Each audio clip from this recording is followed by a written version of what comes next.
পর্দার আড়ালে মা ও বোনেরা, মহান আল্লাহ পাক রব্বুল আলামিনের দরবারে অসংখ্য অগণিত শুকরিয়া, যিনি আমাদেরকে বছরের চাকা ঘুরে নভেম্বর মাসের প্রথম তারিখে প্রথম জুমায় আল্লাহর ঘর মসজিদে আসার এবং বসার, আলোচনা করার এবং শোনার মতো সুযোগ দান করছেন। আলহামদুলিল্লাহ।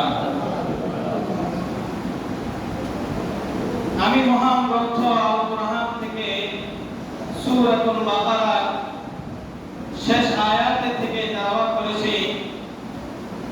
সূরা বাকারার শেষ যে আয়াতগুলো, এগুলোর ফজিলত অনেক বেশি। ওখান থেকে আমি একটা আয়াত কারিমা তেলাওয়াত করেছি। আল্লাহ রাসূলের অগণিত হাদিস থেকে, হাদিসের ভান্ডার থেকে বাবুল ঈমানের একটা হাদিস আমি তেলাওয়াত করেছি।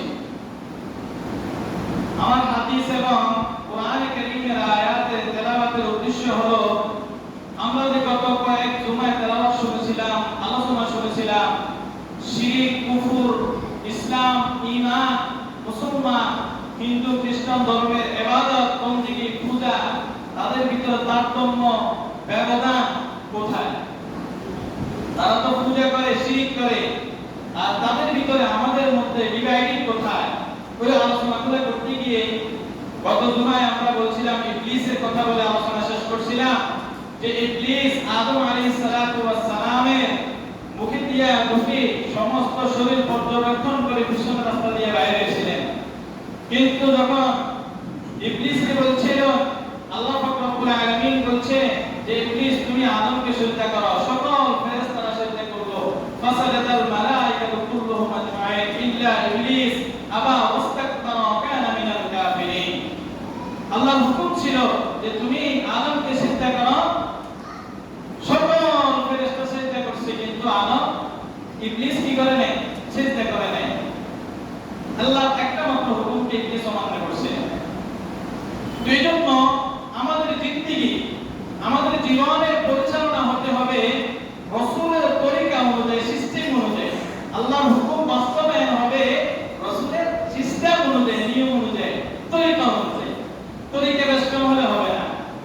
এইজন্য আমরা বুঝতে হবে, হিন্দু, খ্রিস্টান, বৌদ্ধ, ইহুদি, নাসারা, সনাতন ধর্মাবলম্বী যারা আছে, মুসলমান ছাড়া বাকি অন্য যতগুলো দল আছে, সবগুলো দলের কিছু না কিছু পূজা আছে।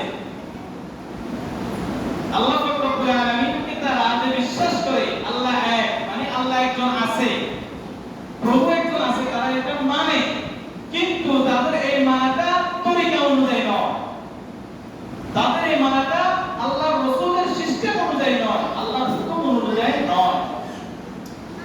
এজন্য তারা আল্লাহকে মানে মাধ্যমে, মুক্তির মাধ্যমে, দেবতার মাধ্যমে, রাম আর কৃষ্ণের মাধ্যমে। যেরকম ইহুদি এবং খ্রিস্টানরা মানে মুসা এবং ঈসাকে আল্লাহর বেটা হিসেবে, ঠিক না? ইহুদিরা মুসা আলাইহিস সালামকে মানে আল্লাহর বেটা হিসেবে, নবী মানে, কিন্তু আল্লাহকেও মানে বেটা হিসেবে। তাহলে শিরক, তাহলে তরিকার বাইরে। এইজন্য এটা শিরক, এটা কুফর। ঈসা আলাইহিস সালামের কওমের গোত্রের লোকেরা তাকে নবী মানে, কিন্তু আল্লাহর বেটা হিসেবে। তাহলে এটা আল্লাহর হুকুমের বাইরে, নবীর তরিকার সিস্টেমের বাইরে। এটাও কুফর, এটাও শিরক। সিস্টেমের বাইরে চলে গেলে সেটা কি হয়ে যায়? কুফর এবং শিরক হয়ে যায়। এইজন্য হাদিসের ভিতরে যতগুলো হাদিস আছে, সবগুলো হাদিসের ভিতরে সর্বশ্রেষ্ঠ একটা হাদিস আছে। ওই হাদিসের নাম উম্মুল হাদিস, ওই হাদিসের নাম উম্মুস সুনান, যেটাকে হাদিসে জিবরাইল বলা হয়। কেন রাখবেন? হাদিসে জিবরাইল। আমরা কোরআনে কারীমের ভিতরে সূরাতুল ফাতিহা, যেটাকে আমরা উম্মুল কোরআন বলি, উম্মুল কোরআন, সূরা ফাতিহা মানে আলহামদুলিল্লাহি রাব্বিল আলামিন যে সূরা, এটাকে আমরা কোরআন শরীফের মা বলি। ঠিক হাদিসের ভিতরে যতগুলো হাদিস আছে, সবগুলো হাদিসের ভিতরে হাদিসের মা, হাদিসের মেন, হাদিসের হেড, হাদিসের বারে প্রধান হলেন হাদিসে জিবরাইল। এইজন্য হাদিসে জিবরাইলকে উম্মুল হাদিস এবং উম্মুস সুনান বলা হয়। যে জিবরাইল আলাইহিস সালাম সরাসরি মানুষের আকৃতিতে এসে রাসূল কিছু জিনিস শিক্ষা দিয়েছিলেন। তিনটি বিশেষ শিক্ষা দিয়েছিলেন রাসূলকে, তিনটি বিষয়। একটা হলো বিশ্বাস, আকীদা, আর হলো ইহসান, একনিষ্ঠা। আপনি বিশ্বাস রাখতে হবে, আকীদা ঠিক রাখতে হবে, আপনার আমল ঠিক রাখতে হবে, ইবাদত ঠিক রাখতে হবে, এবং আপনি একনিষ্ঠার সহিত আল্লাহর ইবাদতগুলো করতে হবে। যেটাকে হাদিসে জিবরাইল বলা হয়, ওই হাদিসটা হযরত ওমর ইবনে খাত্তাব রাদিয়াল্লাহু তাআলা থেকে রওয়ায়াত। এই হাদিসটা যতগুলো হাদিসের কিতাব আছে, মেন হাদিসের কিতাবে, বিশেষ করে মিশকাত শরীফের ভিতরেও, বুখারী শরীফ ভিতরেও হাদিসটি প্রধান উপযোগ্য, এবং এই হাদিসটির মান অনেক বেশি। وعن عمر بن الخطاب رضي الله تعالى عنه قال قال رسول الله صلى الله عليه وسلم إذ طلع علينا رجل شديد بياض الثياب شديد سواد الشعر لا يرى عليه أثر السفر ولا يعرفه منا أحد حتى جلس إلى النبي صلى الله عليه وسلم فاسند ركبتيه إلى ركبتيه ووضع كفيه على فخذيه قال يا محمد أخبرني عن الإسلام قال الإسلام أن تشهد أن لا إله إلا الله وأن محمدا رسول الله وتقيم الصلاة وتؤتي الزكاة وتصوم رمضان وتحج البيت من استطعت إليه سبيلا قال صدقت فعجبنا له يسأله ويصدقه قال فأخبرني عن الإيمان قال أن تؤمن بالله وملائكته وكتبه ورسله وتؤمن بالقدر خيره وشره قال صدقت قال فأخبرني عن الإحسان قال أن تعبد الله كأنك تراه فإن لم تكن تراه فإنه يراك কুফর আর শিরক মুসলিম ঈমানদার তাদের মধ্যে ডিভাইডেড করে দিয়েছেন। এটার ভিতরে বহুত আলোচনা, লম্বা আলোচনা এখানে আছে। ওমর ইবনে খাত্তাব রাদিয়াল্লাহু তাআলা আনহু থেকে রওয়ায়াত, তিনি ইরশাদ করতেছেন, বলতেছেন রাসূলুল্লাহ সাল্লাল্লাহু আলাইহি ওয়াসাল্লাম বলেন, আমরা ওমর ইবনে খাত্তাব বলতেছেন, আমরা কতগুলো সাহাবী রাসূলুল্লাহ সাল্লাল্লাহু আলাইহি ওয়াসাল্লাম দরবারে বসা ছিলেন। হঠাৎ করে একজন লোক এসে বিয়াদ সিয়াদ শাদীদু সাওয়াদ আশ-শা'রি লা ইউরা আলাইহি আসর আস-সাফরি, তার জামা কাপড়গুলো এত তবে সাদা, কোনো দাগ নাই। সাওয়াদ আশ-শা'রি, তার চুলগুলো একেবারে কুচকুচে কালো। ওই লোকটার চুলগুলো কুচকুচে কালো, পোশাকটা একবারে তবে সাদা। তো ওই লোকটা আসি রাসূলুল্লাহ সাল্লাল্লাহু আলাইহি ওয়াসাল্লামের দরবারে আসি, ইলা দারাসা নবী সাল্লাল্লাহু আলাইহি ওয়াসাল্লাম ফাসনাত রুকবাতাই ইলা রুকবাতাই, দুই জামা পরে বসে নামাজের দরবারে বসে রাসূল সাল্লাল্লাহু আলাইহি ওয়াসাল্লামের পা লাগাইয়া তার দুই হাত হাঁটুর উপর দিয়ে বলতেছে, ক্বালা ইয়া মুহাম্মদ। ওই লোকটা, যে লোকটাকে উপস্থিত সাহাবায়ে কেরাম কেউ চিনে না, চিনার কোনো প্রযুক্ত নাই, এবং সে যে দূর থেকে সফর করে এসেছে, মুসাফির হিসেবে তার শরীরের ভিতরে কোনো আলামত নাই। আপনি যদি ঢাকাতে আসেন, এখান থেকে নামেন, একটা কিরকম ভাব দেখা যাবে না? সাহাবায়ে কেরাম বলতেছে এরকম কোনো ভাব দেখা যাচ্ছে না, বুঝছেন? আল্লাহ রাসূলকে বলতেছে, ক্বালা ইয়া মুহাম্মদ আখবিরনি আনিল ইসলাম। ইসলামের পরিচয় দিচ্ছে। এই লোকটা হলো সর্বশেষ পরিচয় দিবে, আমি আগে দিচ্ছি। এই লোকটা হলো জিবরাইল আলাইহিস সালাম, মানুষের সুরতে এসেছে, আমি আগে পরিচয় দিয়ে দিলাম। তো বলতেছেন, হুজুর মুহাম্মদ, হে মুহাম্মদ, আপনি আমাকে ইসলাম সম্পর্কে বলেন। এরপরে ইসলাম সম্পর্কে আল্লাহ রাসূল বলতেছেন, আন তাশহাদা আন লা ইলাহা ইল্লাল্লাহ ওয়া আন্না মুহাম্মাদার রাসূলুল্লাহ, তুমি আল্লাহ এক এবং হযরত মুহাম্মদ মুস্তাফা সাল্লাল্লাহু আলাইহি সাল্লাম আল্লাহ তাআলার প্রেরিত রাসূল এবং বান্দা হিসেবে তুমি সাক্ষ্য দাও। তাহলে এক নম্বর ঈমান, মুসলমানের পরিচয় পাই গেলাম যে আল্লাহকে একাত্মবাদী হিসেবে মানা এবং মুহাম্মদ সাল্লাল্লাহু আলাইহি সাল্লামকে আখির নবী হিসেবে মানা, এই কথা সাক্ষ্য দেওয়া।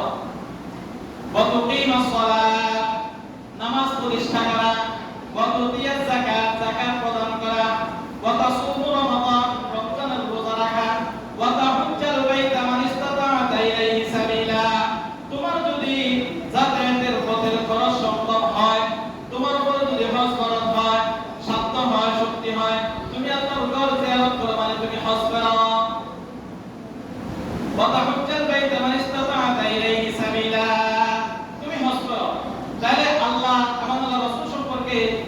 আল্লাহ সম্পর্কে একাত্মবাদের সাক্ষী দেওয়া, রাসূল সাল্লাল্লাহু আলাইহি ওয়াসাল্লাম তিনি আখির জামানার নবী সাক্ষী দেওয়া, যাকাত নামাজ প্রতিষ্ঠা করা, যাকাত প্রদান করা এবং সত্য নেকি করা, হজ করা, এটা হলো ইসলাম।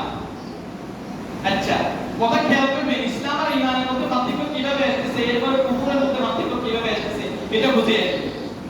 এবার বলতেছেন ক্বালা সাদাকা, ওই লোকেটা বলতেছে আপনি সত্য বলছেন। আচ্ছা বলেন তো, আপনি একজনকে জিজ্ঞাসা করছেন, আমার সে উত্তর দিছে, আপনি বলছেন সত্য বলছেন, তাহলে বোঝা যায় আপনি জিনিসটা জানেন। ফাআজিবনা লাহু ইয়াসআলুহু, ওমর বলতেছেন আমরা আশ্চর্য হয়ে গেলাম যে লোকটা প্রশ্ন করলো আবার উত্তর দিছে রাসূল সাল্লাল্লাহু আলাইহি ওয়াসাল্লাম, সে আবার বলছে আপনি সত্য বলছেন। এবার ওই লোকটা আবার বলছেন ফাকালা ইয়া মুহাম্মদ আখবিরনি আনিল ঈমান, আমরা কই না ঈমানদার মুসলমান, এই দেখেন ডিভাইডেড কোথায় আসছে, এরপর কুফর শিরকের ভিতরে ডিভাইডেড কিভাবে আসছে। ক্বালা আখবিরনি আনিল ঈমান, হে মুহাম্মদ সাল্লাল্লাহু আলাইহি ওয়াসাল্লাম, মুহাম্মদ আপনি ঈমান সম্পর্কে একটু আমাদেরকে বলেন, পরিচয় দেন, খবর দেন যে ঈমান কি জিনিস। قال أن تؤمن بالله وملائكته وكتبه ورسله واليوم الآخر وتؤمن بالقدر خيره وشره قال صدقت। ওই লোকটা এবার বললে, রাসূল সাল্লাল্লাহু আলাইহি ওয়াসাল্লাম বললেন যে আন তুমিনা বিল্লাহ, তুমি আল্লাহর উপরে মানো না, আন তুমিনা বিল্লাহি ওয়া মালাইকাতিহি, ফেরেশতাদের উপরে মানো না, ওয়া কুতুবিহি, কিতাব সমূহের উপরে মানো না, ওয়া রাসূলিহি, রাসূল সমূহের উপরে মানো না। তাহলে আন তুমিনা বিল্লাহি ওয়া মালাইকাতিহি ওয়া কুতুবিহি ওয়া রাসূলিহি, চারটা, ওয়া তুমিনা বিল কদরি খাইরিহি, কিয়ামতের দিবসের উপর তুমি বিশ্বাস করো এবং তোমার ভালো এবং মন্দ যেগুলো হয় এগুলো আল্লাহর পক্ষ থেকে হয়েছে এই কথা তুমি বিশ্বাস দাও, বিশ্বাস করো। ওয়া তুমিনা বিল কদরি খাইরিহি ওয়া শাররিহি ক্বালা সাদাকতা, ওই লোকটা বলছে আপনি সত্য বলেছেন।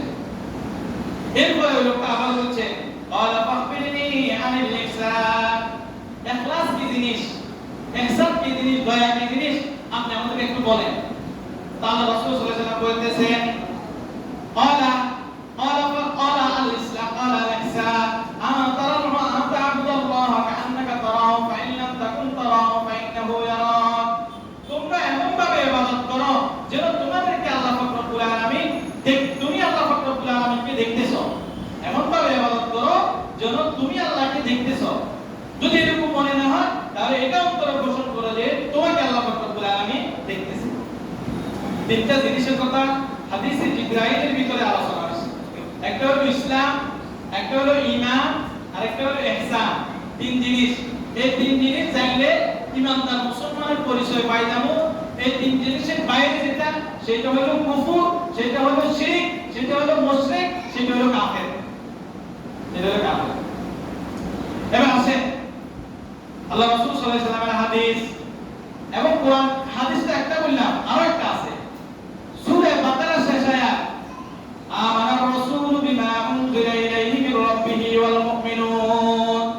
আল্লাহ রাসূল সাল্লাল্লাহু আলাইহি ওয়াসাল্লাম তিনি বলতেছেন যে তিনি ঈমান এনেছেন, আমানার রাসূল বিমা উনজিলা ইলাইহি মির রাব্বিহি ওয়াল মুমিনুন, আল্লাহর পক্ষ থেকে তিনার উপর যাহা অবতীর্ণ হয়েছে সব বিষয়ে তিনি ঈমান এনেছেন এবং সকল ঈমানদাররা ঈমান এনেছেন এবং কুল্লুনা আমানা বিল্লাহ, এবং প্রত্যেকে ঈমান এনেছেন আল্লাহর উপরে, ওয়া মালাইকাতিহি, ফেরেশতাদের উপরে, ওয়া কুতুবিহি, কিতাবসমূহের উপরে, ওয়া রাসূলিহি, এবং রাসূলসমূহের উপরে। তাহলে কুল্লুন আমানা বিল্লাহি ওয়া মালাইকাতিহি ওয়া কুতুবিহি ওয়া রাসূলিহি লা নুফাররিকু বাইনা আহাদিন মির রাসূলিহি, তারা রাসূলের সাথে অন্য কাউকে সাথে তারা ডিভাইড করে না। রাসূল আল্লাহর পক্ষ থেকে, রাসূলকে আল্লাহর সন্তান হিসেবে তারা বানায় না। রাসূল তাদের মতই মানুষ, কিন্তু আল্লাহর পক্ষ থেকে ওহী দিয়েছেন। ক্বালু সামি'না ওয়া আতা'না, সাহাবায়ে কেরাম যখন রাসূলের মুখ থেকে বাণীগুলো শুনে আর সাথে সাথে বলে যে ক্বালু, তারা শুনে বলে সামি'না ওয়া আতা'না, আমরা শুনেছি আর আমরা আনুগত্য করলাম। সাহাবায়ে কেরাম শুনি রাসূলের কথা আনুগত্য করা শুরু করে দিয়েছে। লা নুফাররিকু বাইনা আহাদিন মির রাসূলিহি ওয়া ক্বালু সামি'না ওয়া আতা'না গুফরানাকা রাব্বানা ওয়া ইলাইকাল মাসীর, আমরা আপনার নিকট ক্ষমা চাই, আপনি আমাদেরকে ক্ষমা করে দেন, আমরা তো আপনার দিকে আবার প্রত্যাবর্তন করতে হবে। আরো আয়াত আছে সূরা নিসার 137 নম্বর আয়াত আছে। এখন এই শিরক আর কুফর কোথায় আমাদেরকে ঠেকাইছে?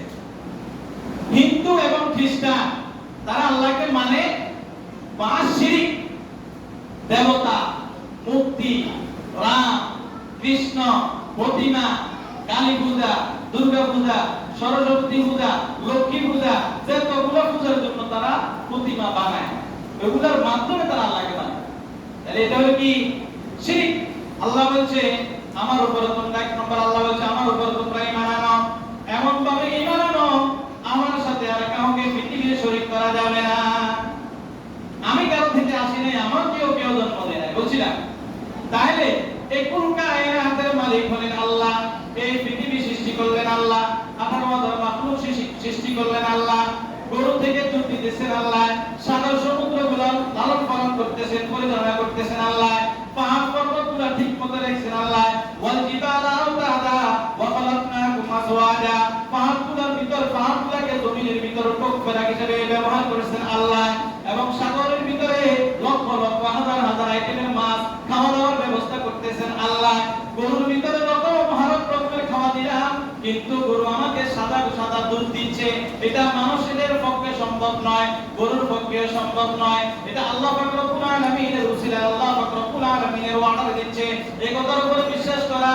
আর হিন্দুরা ওই গরুকে মা হিসাবে মানে, আমরা গরুকে আল্লাহর মাখলুক হিসাবে মানি, তারা গরুকে তারা পূজার জন্য মানে। ঠিক কি কথা? আমরা গরুকে মাখলুক হিসাবে মানি, নবীকেও মাখলুক হিসাবে মানি, কিন্তু আল্লাহর উপরে আর কেউ নাই। এই চন্দ্র তারা, সূর্য তারা, আকাশ গ্রহ নক্ষত্রগুলা পরিচালনা করতেছেন আল্লাহ, ওই আল্লাহর উপর আমরা বিশ্বাস স্থাপন করি। হায়াতের মালিক আল্লাহ, রিজিকের মালিক আল্লাহ, মওতের মালিক আল্লাহ, যতগুলো পরিচালনা করতেছেন সবগুলোর মালিক আল্লাহ। এই অঙ্গ প্রত্যঙ্গগুলো দিল মানুষের পেটে আল্লাহ, সুস্থ সবল শরীর নিয়ে দুনিয়ার ভিতরে হাঁটাচলা করাবার শক্তি দিয়েছেন আল্লাহ।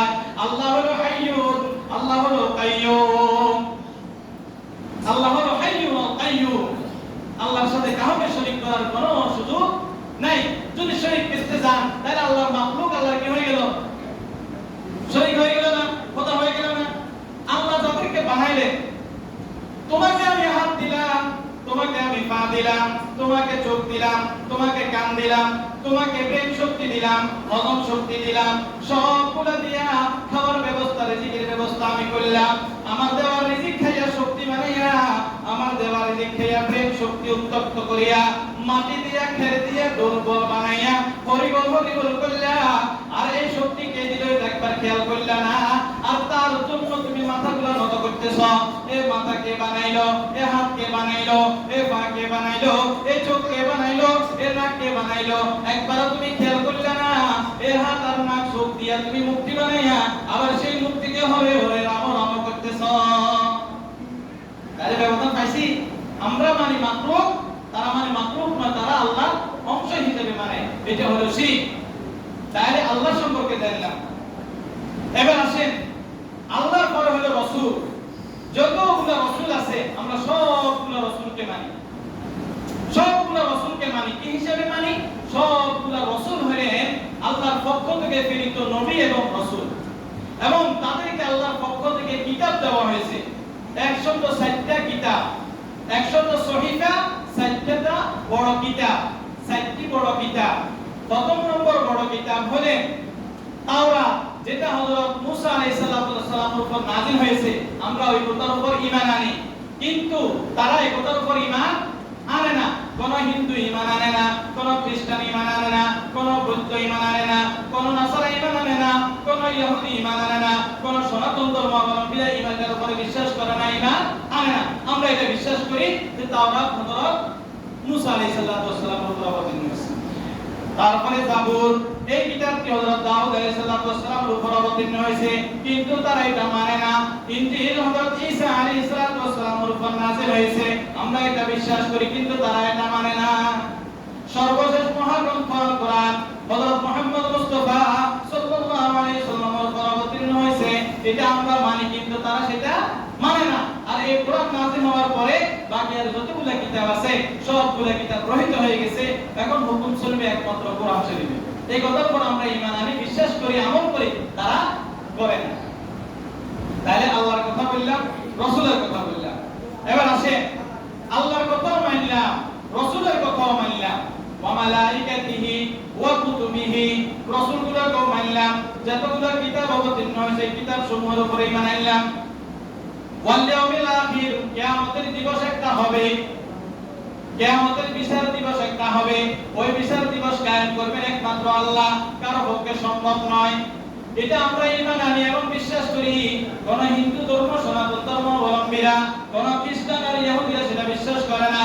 এই জন্য তারা দুনিয়ার বুকে লাকড়িগুলো জমা করিয়া জীবন্ত একটা মানুষ মারা গেলে সাথে সাথে তার হাত পা গুলা ভেঙে ফেলে, ভেঙে পূজা করিয়া তাকে লাকড়ির উপরে দিয়া জীবন কতগুলো মানুষকে একত্রিত করিয়া সেটাকে কি করে ফেলে, জ্বালাই ফেলে। কিন্তু কিন্তু আমরা মুসলমান ইমানদাররা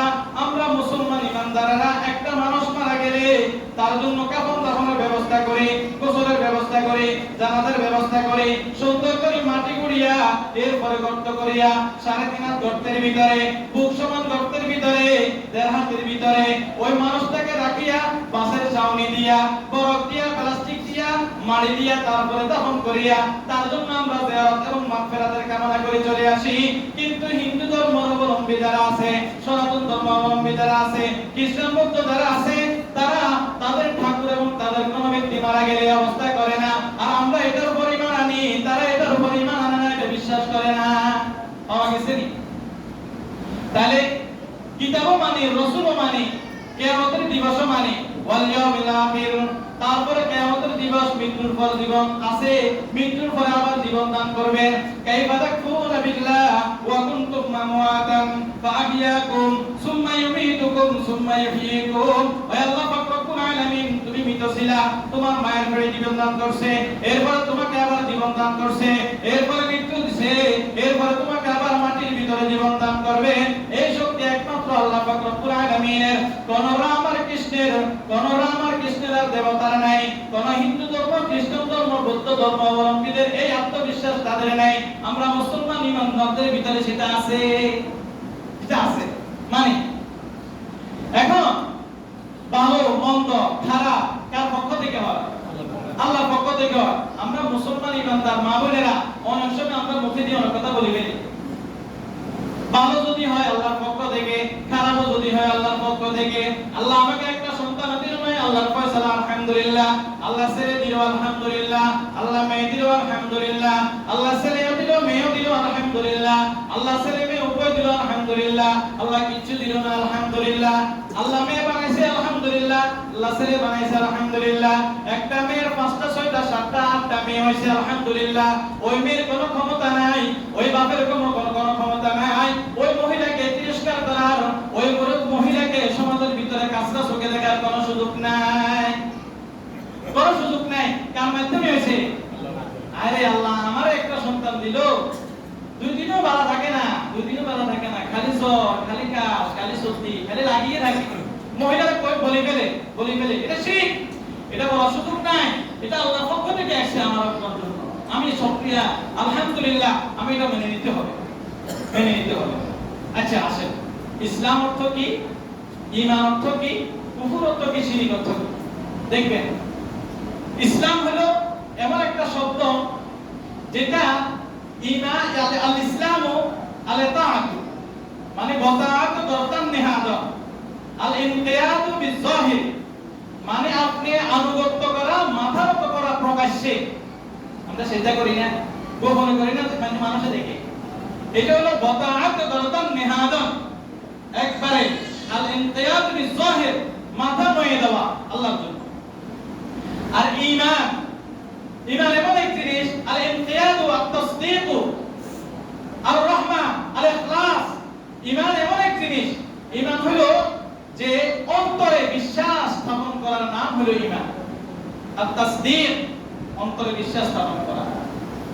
ঈমান আর মুসলমান, ইসলাম, এই দুইটার ভিতরে সাধারণত ব্যবধান পাওয়া যায় না, কিন্তু ব্যবধান হলো এইভাবে যে ঈমান হলো ভিতরগত জিনিস আর ইসলামের বিষয়গুলো হলো বাহ্যিক জিনিস, যেটা হাদিসে জিবরাইলের ভিতরে এবং অন্যান্য হাদিসের ভিতরেও পাওয়া যায়। কেমনে পাওয়া যায়? যেমন আল্লাহ রাসূলের উপর ঈমান আনা, এটা মুখ দিয়ে স্বীকার করতে হবে। তো সেটা হলো কি? আল ঈমান আত-তাসদীকু বিল জানান আত-তাসদীকু বিল জানান আল ইকরারু বিল লিসান ওয়াল আমালু বিল আরকান। জমহুর এবং সমস্ত ইমামদের মত হলো যে ঈমান হলো এমন এক জিনিস, সেটা হলো তুমি মুখে অন্তরে মনে প্রাণে বিশ্বাস করা, মুখে স্বীকৃতি দেওয়া, কাজে পরিণত করা, এটাকে বলা হয় ঈমানদার মুসলমান। আমার কথা বুঝছেন না? ঈমানদার মুসলমান আমরা বলি না, কাকে বলে? যে এই বিষয়, আমি যতগুলো বিষয় বলছি এখন, ওই বিষয়গুলোকে মনে প্রাণে বিশ্বাস করে, মুখে স্বীকৃতি দেয়, কাজে পরিণত করে, তার নাম ঈমানদার মুসলমান। কোন হিন্দু কি এটা করেনি, কোন খ্রিস্টান এটা করেনি, কোন বুদ্ধ এটা করেনি, কোন সনাতন ধর্মাবলম্বী এটা করেনি, করে না। তাহলে ব্যবধান পাই গেলাম। وعن جابر رضي الله تعالى عنه قال قال رسول الله صلى الله عليه وسلم بين العبد والكفر ترك الصلاة। কাজে পরিণত করার ক্ষেত্রে হাদিস আমি বললাম জাবের রাদিয়াল্লাহু তাআলা আনহু থেকে রওয়ায়াত, তিনি বলতেছেন রাসূলুল্লাহ সাল্লাল্লাহু আলাইহি ওয়াসাল্লাম বলছেন একজন বান্দা আর একজন কাফের মুশরিক কুফরের ভিতরে ডিভাইডেড ব্যবধান হলো নামাজ। আচ্ছা বলেন না, হিন্দু একজন আল্লাহর বান্দা না, আমি একজন আল্লাহর বান্দা না? বাইনাল আবদি ওয়াল কুফর, আল্লাহর বান্দা এবং কাফের মুশরিক ইহুদি নাসারা খ্রিস্টান মুনাফিকের ভিতরে ডিভাইডেড হলো সালাত, নামাজ। যদি নামাজ না পড়ি তাহলে আমি ঈমানদার মুসলমান হইলাম না। কেমনে হইলাম সে বলেন না? ইকরার বিল লিসান তাসদীক বিল জানান, মনে মনে বিশ্বাস করলাম নামাজ আল্লাহর দেওয়া বিধান, কিন্তু পড়লাম না, তাহলে কাজে পরিণত করলাম না, আমল বিল আরকান বাস্তবে পরিণত করলাম না। তাহলে যদি পরিণত না করি কার মতো হয়ে গেলাম? হিন্দু খ্রিস্টানের মতো হয়ে গেলাম না? এটা খবরদার, এটা একটা হুঁশিয়ারি স্বরূপ বলছে, যদি তোমরা নামাজ না পড়ো, নামাজ ছেড়ে দাও, তাহলে তোমাদের মধ্যে আর ইহুদি খ্রিস্টান নাসারা হিন্দুর মধ্যে ডিভাইড থাকবে না। এজন্য তোমরা নামাজ ছেড়ে দিও না, নামাজ ছেড়ে দিও না। শিরক এমন এক জিনিস, ওয়া আবি দারদা রাদিয়াল্লাহু তাআলা আনহু قال قال خليلي اوصاني خليلي ان اعبد الله الا تشرك بالله وان قطعت او حرقت। হযরত আবি দারদা রাদিয়াল্লাহু তাআলা আনহু থেকে রওয়ায়াত, তিনি ইরশাদ করতেছেন আমার হাবিব, আমার প্রিয় নবী হযরত মুহাম্মদ মুস্তাফা সাল্লাল্লাহু আলাইহি ওয়াসাল্লাম আমাকে ওসিয়ত করতেছিলেন। আওসানি হাবিবি, কতগুলো ওসিয়ত করতেছিলেন। ওই ওসিয়তের ভিতরে বলতেছেন আল্লাহ তুশরিক বিল্লাহি শাইআ, আল্লাহর সাথে কাউকে শরীক করিও না, আল্লাহর সাথে ইবাদতের ক্ষেত্রে কাউকে অংশীদারিত্ব স্থাপন করিও না। ইন কুতিআত আও হুররিকাত, যদি তোমাকে খণ্ড খণ্ড খণ্ড খণ্ড করে ফেলে এরপরেও শিরক করিও না। যদি তোমাকে জীবন্ত অবস্থায় অগ্নিকুণ্ডের ভিতরে ফেলে দেওয়া হয় এরপরেও তুমি শিরক করিও না। ওই ইব্রাহিম কে আগুন বলেছে না, এর হাদিস। শিরক এমন এক জিনিস, মস্ত বড় পাপ। এইজন্য আমাদেরকে খেয়াল রাখতে হবে যে আমাদের কাজে কর্মে ইবাদতে কথাবার্তায় কোনো শিরক হচ্ছে কিনা। যদি শিরক হয়ে যায়, ইন্না শিরকা লাযুলমুন আযীম, শিরক আল্লাহ পাক রব্বুল আলামিন ক্ষমা করবেন না। ওয়া নি'বুদুল্লাহ ওয়া লা তুশরিকু বিহি শাইআ, আল্লাহ পাক রব্বুল আলামিনের ইবাদত করো, আল্লাহর সাথে কাউকে শরীক করিও না। ওয়া নি'বুদুল্লাহ ওয়া লিতানিবুত তাগুত, তোমরা আল্লাহ পাক রব্বুল আলামিনের ইবাদত করো, আল্লাহর সাথে এবং তাগুতের সাথে এবং তাগুতকে এবং প্রতিমাকে তোমরা আল্লাহর সাথে শিরক করিও না। ইন্নাল্লাহা রাব্বী ওয়া রাব্বুকুম ফা'বুদু, আমার আল্লাহ হলো একমাত্র উনি যিনি কুল কায়নাতের মালিক, সারা বিশ্বের মালিক। আনিবুদুল্লাহ, ইন্নাল্লাহা রাব্বী ওয়া রাব্বুকুম ফা'বুদু, আমার প্রভু হলেন উনি, তিনি আমরা ইবাদত করি আর কারো ইবাদত আমরা করি না। তাহলে শিরক আর কুফরের প্রধানত ব্যবধান পাইলাম কোথায়? নামাজ। আল্লাহ পাক আমাদের সকলকে 5 ওয়াক্ত নামাজ সময় মতো আদায় করার তৌফিক দান করে। কথাবার্তা আচার আচরণে যেন শিরক না হয়, ওইদিকে সোচ্চার থাকার তৌফিক দান করে। ওয়া আলহামদুলিল্লাহি রাব্বিল আলামিন।